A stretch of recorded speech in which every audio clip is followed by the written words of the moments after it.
Hey guys, Jay Leman here. We break down all things real estate on this channel. And today I want to talk about the 5 ways you can grow your wealth through real estate. It's not necessarily specifically a tactic, it's just the mechanics. And these 5 ways to help you grow your wealth in real estate, what I found is most people only know 1 or 2. If you're really smart, you know 4, but very rarely do I hear people talk about all 5 factors that really increase your wealth building capacity. And the 5th one is the great accelerator of them all. So let's get into it. So first and foremost, number 1 thing that's going to build your wealth in real estate is something called cash flow. Cash flow, very simply, is I take my gross income on the property minus my expenses, minus my mortgage, and whatever remains is my cash flow. I have $1,000 in gross income, $900 in expenses in my mortgage. You minus 900 from 1,000, I have $100 in cash flow. Most people get that. Number 2 is appreciation, right? Real estate over time tends to appreciate. And because it tends to appreciate, now there's some outlier years, 2008, it'll go down. But over time, as the money supply increases due to inflation, real estate tends to increase, I should say up and to the right?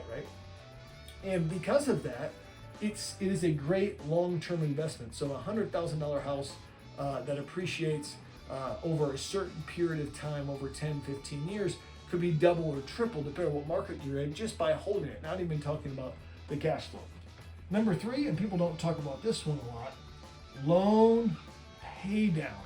This is what I call the silent machine of real estate that creates wealth for you.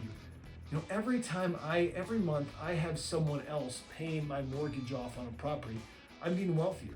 So for a $1,000 mortgage, a lot of times when it first starts out, it'll be at $800 to interest on that note and $200 to principal pay down.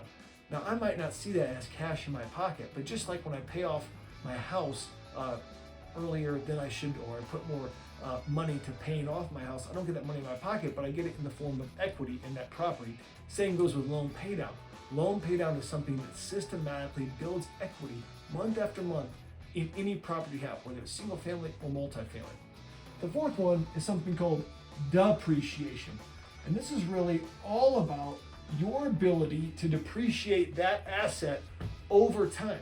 You know, single family homes you can depreciate according to the IRS over 27 and a half years. Commercial buildings, 5 units or more in the multifamily space, you can depreciate over 39 and a half years. Now, I'm not a tax accountant.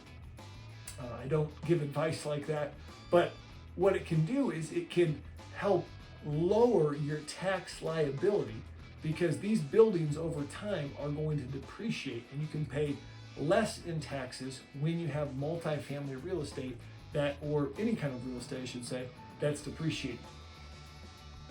Number 5, and this is the one that's the great accelerator. You get to use leverage.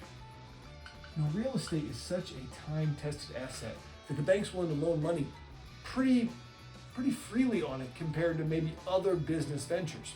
And what I like about it is if you wanted to buy $1 million of stock, you'd usually have to use $1 million unless you're buying on margin.